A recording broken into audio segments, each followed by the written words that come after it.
আপনার ফ্রিজে যদি ফ্রোজেন আইটেম থাকে দ্যাট মিন্স আপনার কাজ অনেক সহজ আর অনেক সময় বাঁচিয়ে দিবে। আমি কিন্তু অল টাইম ফ্রিজে কিছু ফ্রোজেন আইটেম রেখে দিই, যার কারণে আমার কাজ সব সময় সহজ হয়।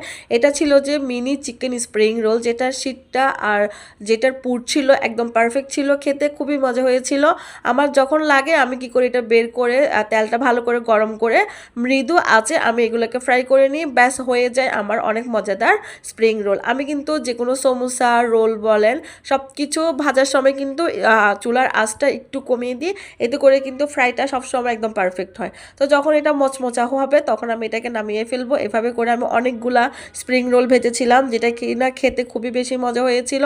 আমার ফ্যামিলি সবাই এটা পছন্দ করে, যার কারণে কিনা মাঝে মধ্যে এটা করা হয়। আর আমার যেহেতু বিজনেস আছে আমাকে কিন্তু এটা প্রায় সময় করা হয়, যার কারণে আমি ঘরের জন্য কিছু বানিয়ে রাখি। এটা কিন্তু আমি সব সময় খাওয়া হয় আমাদের বাসাতে। এটা কিন্তু খেতে খুব বেশি মজা। তো ফ্রাই করা হলে আমি এটা সসের সাথে পরিবেশন করব। আপনারাও কিন্তু চাইলে এইভাবে করে বাসায় বানিয়ে নিতে পারেন, খুবই মজাদার।